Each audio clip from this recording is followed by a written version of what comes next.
Indeks harga dan inflasi. Apakah kamu tahu jika harga-harga barang mengalami peningkatan dan penurunan? Nah, untuk mengukurnya dibutuhkan indeks harga yang digunakan untuk mengukur variabel dalam kurun waktu tertentu. Jadi, indeks harga merupakan suatu ukuran untuk menyatakan perubahan-perubahan harga yang terjadi dari satu periode ke periode lainnya. Indeks harga menjadi petunjuk atau barometer keadaan di suatu negara. Indeks harga juga digunakan pemerintah untuk mengambil kebijakan dan digunakan sebagai besar untuk mengukur tingkat perekonomian di suatu negara dari satu periode ke periode berikutnya. Selanjutnya, bagaimana cara mengukur indeks harga?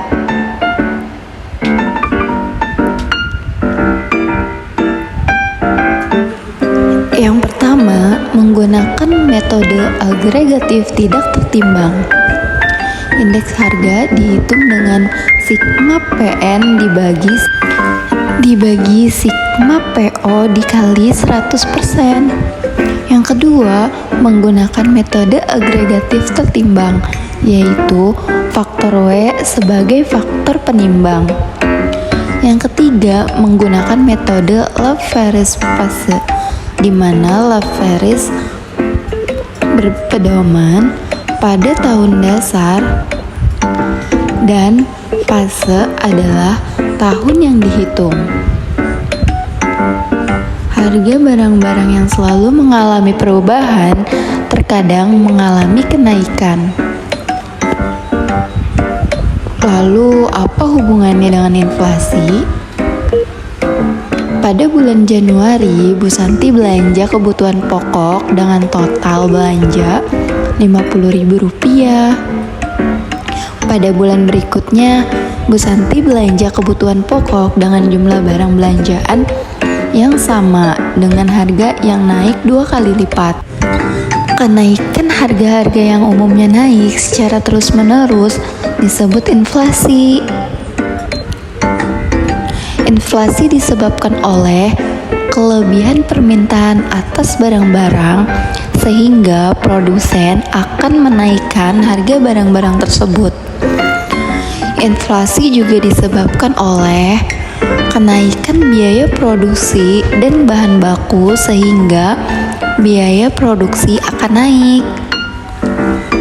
Berdasarkan tingkat keparahannya, inflasi dibagi menjadi 1. Inflasi ringan, 2. Inflasi sedang, 3. Inflasi berat, dan 4. Inflasi tidak terkendali.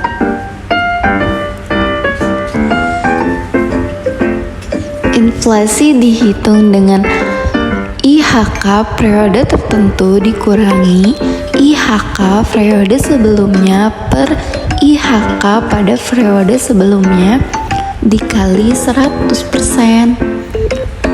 Inflasi dapat menyebabkan kurangnya daya beli masyarakat karena nilai mata uang yang semakin menurun, sehingga mereka lebih memilih untuk menabung.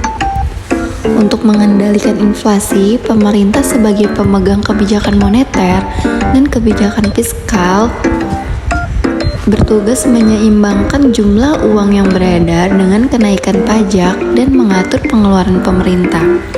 Selain itu, kebijakan moneter dan kebijakan fiskal yaitu dengan meningkatkan produksi dan penetapan harga barang-barang dalam negeri. Sekian dan terima kasih.